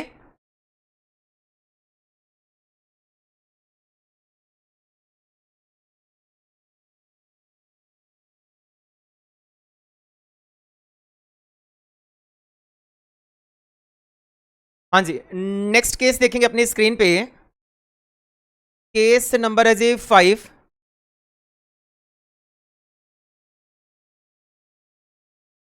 और केस नंबर 5 में जो हम पढ़ेंगे, केस नंबर 5 कहता है जब आपको केवल और केवल इंस्टॉलमेंट का अमाउंट दे रखा हो। ठीक है जी, when only instalment amount are given.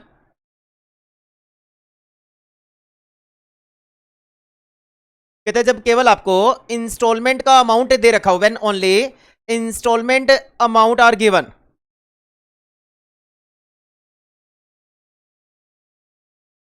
ठीक है जी। तो केस नंबर 4 में आपको इंस्टॉलमेंट का अमाउंट भी दे रखा था और रेट ऑफ इंटरेस्ट भी दे रखा था। बट केस नंबर 5 में आपको केवल और केवल इंस्टॉलमेंट का अमाउंट दे रखा है, बट कैश प्राइस, ना तो आपको कैश प्राइस दे रखा और ना ही रेट ऑफ इंटरेस्ट दे रखा, but cash price and rate of interest, but cash price and rate of interest is not given.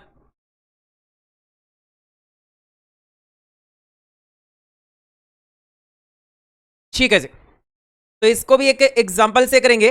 तो लिखेंगे जी, एक एग्जांपल लिखेंगे। आपको दे रखा है डाउन पेमेंट दे रखा है 20,000 रुपए और आपको 3 इंस्टॉलमेंट का अमाउंट भी दे रखा है। तो 3 इंस्टॉलमेंट का अमाउंट है जी। पहली इंस्टॉलमेंट का अमाउंट है 20,800, दूसरी इंस्टॉलमेंट का अमाउंट है 19,200 और तीसरी इंस्टॉलमेंट का अमाउंट है जी 17,600 रुपीज। ठीक है जी। तो क्वेश्चन में अपने को इंटरेस्ट का अमाउंट बताना है और कैश प्राइस बताना है। तो मान लेता हूं जी, यहां पे मुझे मान के करना पड़ेगा। मान लिया x इक्वल टू, x को मान लेता हूं जी मैं cash price, x equal to cash price included in each instalment.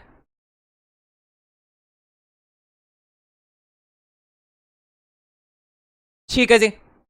और आई मान लेता हूं मैं interest included in each instalment.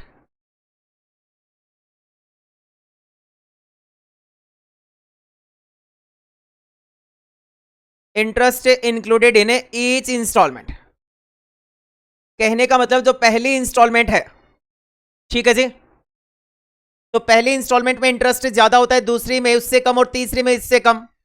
तो थर्ड इंस्टॉलमेंट में मैंने क्या जी एक्स प्लस आई, ये थर्ड इंस्टॉलमेंट की बात कर रहा हूं। तो एक्स प्लस आई, एक्स हो गया जी कैश प्राइस और आई हो गया इंटरेस्ट, तो ये हो गया जी 17,600। उसके बाद एक्स प्लस 2i, ये हो गया जी 19,200 एंड एक्स प्लस 3i, क्योंकि अगर आप डिफरेंस देखते हैं तो x प्लस 3i हो गया जी आपका कितना हो गया जी, ये हो गया 20,800। हमने पढ़ रखा है पहली इंस्टॉलमेंट में इंटरेस्ट ज्यादा होता है, दूसरी में उससे कम और तीसरी में उससे कम इंटरेस्ट होता है। तो यहां पे मैं क्या करूंगा जी, i की वैल्यू निकाल लूंगा। ठीक है, मैं क्या करूंगा, फर्स्ट इंस्टॉलमेंट को सेकंड में से माइनस करूंगा। तो मैंने लिखा जी बाई सब्सट्रैक्टिंग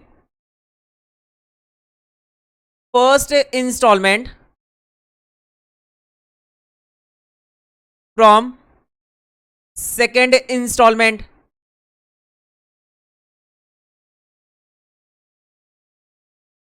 तो सेकेंड इंस्टॉलमेंट है जी x plus 2i equal to 19,200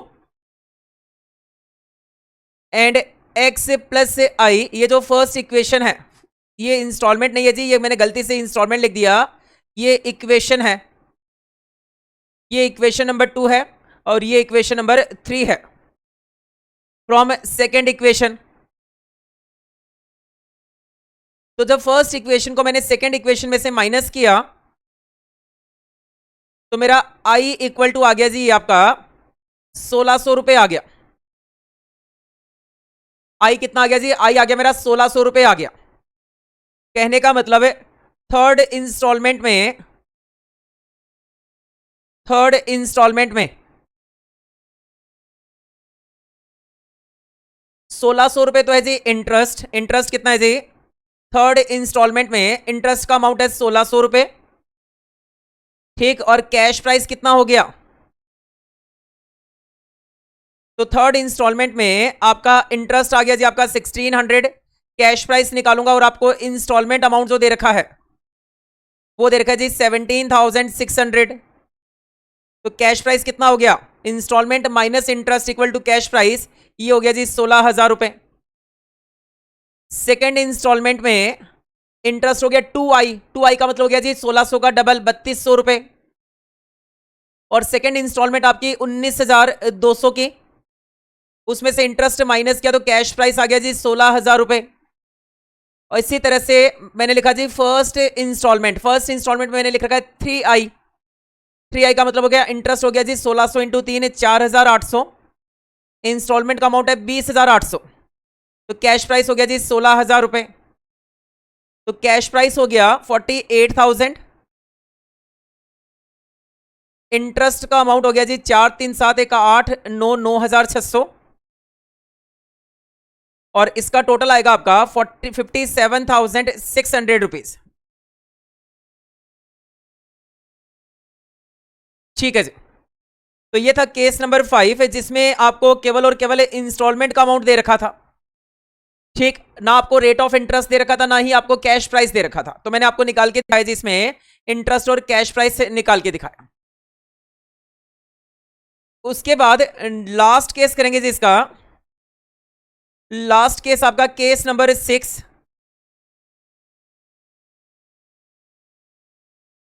तो लास्ट केस है जी NVT method.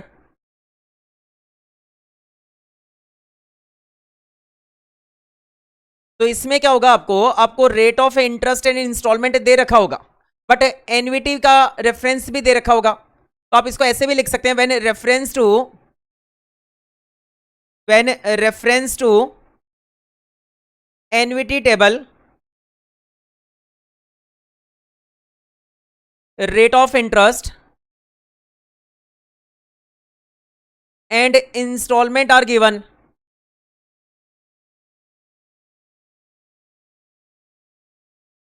And instalment are given but total cash price is not given.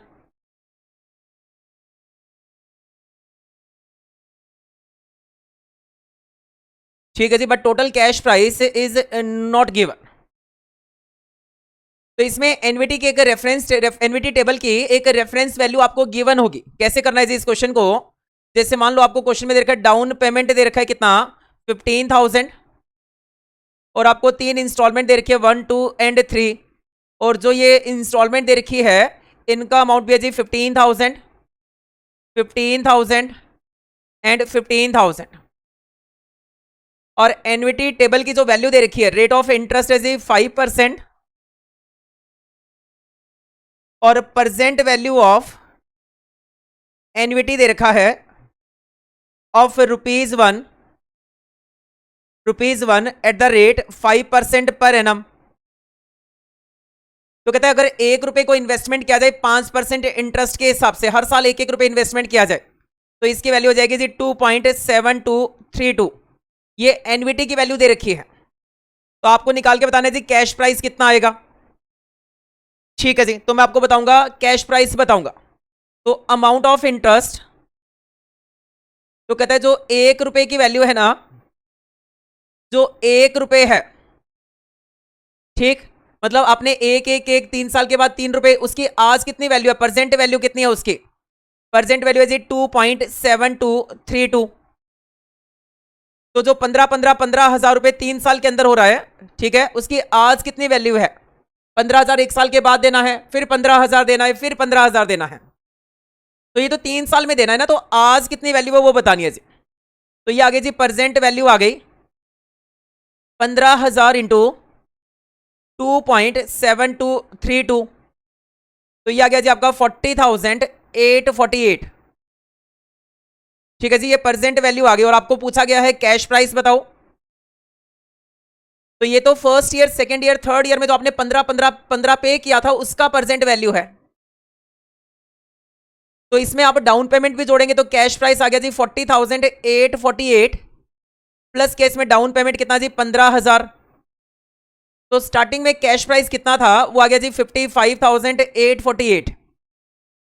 अब मैं आपको जरा सा वेरीफाई भी करके बता दूं कि ये हमने सही निकाला या नहीं निकाला।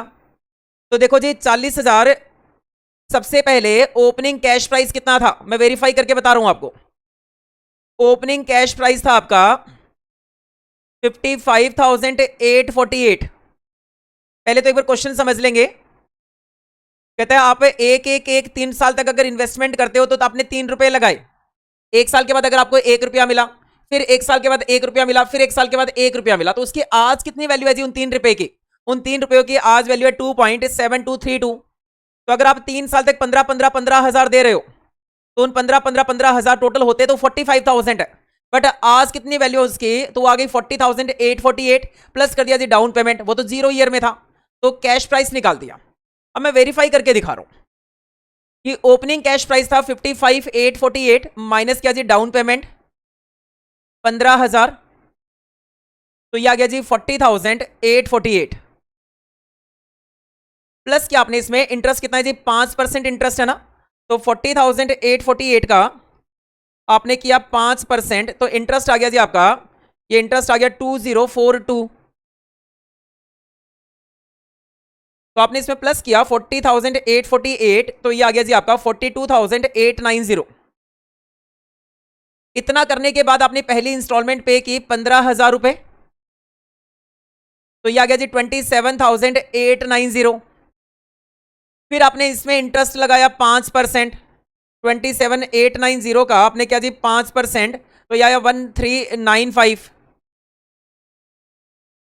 तो ये आ गया, टोटल आ गया आपका 27,890 प्लस क्या 1395, तो ये आ जी 29,285।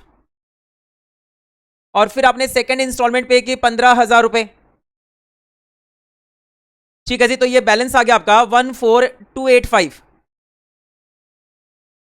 इस पे आपने इंटरेस्ट लगाई जी 5%, तो ये आ गया जी 715 रुपए। तो ये बन गया जी 15,000, और आपने क्या किया जी लास्ट इंस्टॉलमेंट पे कर दी 15,000। हो गया वेरीफाई। तो जो आप अगले 3 सालों में 15,15,15 45,000 पे कर रहे हैं, उसकी आज प्रेजेंट वैल्यू कितनी है जी 40,848 वैल्यू है। तो ये 6 केस हैं computation of interest, cash price and instalment को निकालने के। ठीक है जी, तो स्टेज 1 में मैंने आपको समझा दिया है। स्टेज 1 में हम कैलकुलेशन करते हैं इंटरेस्ट की, इंस्टॉलमेंट की एंड कैश प्राइस की। ठीक, तो आज की क्लास में मैंने आपके सामने हायर परचेज का स्टार्टिंग किया जी, इंट्रोडक्शन समझाया, हायर परचेज और इंस्टॉलमेंट सिस्टम में डिफरेंस बताया। अगर आप as a seller hire purchase पे गुड्स बेचना चाहें या इंस्टॉलमेंट पे बेचना चाहें तो क्या नुकसान है, क्या फायदे हैं, वो बताया। हायर परचेज पे कब गुड्स बेचने चाहिए, क्या क्या कंडीशन पूरी होनी चाहिए, वो बताई। उसके बाद कुछ अकाउंटिंग टर्म्स बताई हायर परचेज से रिलेटेड। उसके बाद मैंने स्टार्ट किया जी आपका अकाउंटिंग ट्रीटमेंट, जिसको 3 स्टेज में हम पढ़ने वाले हैं। पहला स्टेज मैंने आज की क्लास में डिस्कस किया कि किस तरह से इंटरेस्ट निकालना है, किस तरह से इंस्टॉलमेंट अमाउंट निकालना है और किस तरह से कैश प्राइस निकालना है, जिसके 6 केस बनते थे और 6 के 6 केस हमने विद एग्जांपल डिस्कस कर लिया। आज की क्लास बस यहीं पे कंप्लीट करेंगे। अब मिलेंगे जी नेक्स्ट क्लास में, स्टेज 2 स्टार्ट करेंगे। ठीक है जी, नेक्स्ट क्लास में मिलते हैं।